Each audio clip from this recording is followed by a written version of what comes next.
એક ગામમાં રાજુ અને સંજુ બંને મિત્રો રહેતા હતા. રાજુ ભણતો હતો અને સંજુ ભણવાનું છોડી નાની મોટી જે મળી તે નોકરી કરતો. રાજુએ તેને સમજાવ્યો કે તું આ નાના નાના કામ છોડી દે અને ભણવામાં ધ્યાન આપ અને ચાલ આજે આપણે બંને કેરી, દાડમ, જામફળ જેવા છોડો ઘરે વાવીએ. આ સાંભળીને સંજુએ કહ્યું કે નાના, હું તો આ નાનું મોટું કામ કરી લઈશ.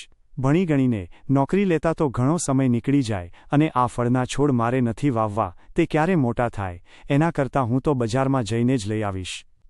થોડા વર્ષ થાય છે અને આ રાજુ એક મોટી સરકારી નોકરીમાં લાગી જાય છે અને તેને વાવેલા ઝાડમાંથી ફળો લઈને ઘર આગળ બેઠો હોય છે. ત્યાં તો સંજુ મજૂરી કરવા જતો હોય છે અને રાજુને જોઈ તેની પાસે આવીને બેસે છે. સંજુ રાજુને કહે છે કે તારે તો કેવી સરસ નોકરી છે, મારા આખા મહિનાની મજૂરી તારા 5 દિવસનો પગાર કહેવાય.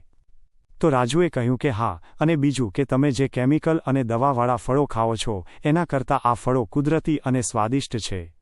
અને હસતા હસતા કહ્યું કે એટલે જ દેવાયત ખાવડે કહ્યું છે કે લાગશે વાર પણ આવશે મજા યાર.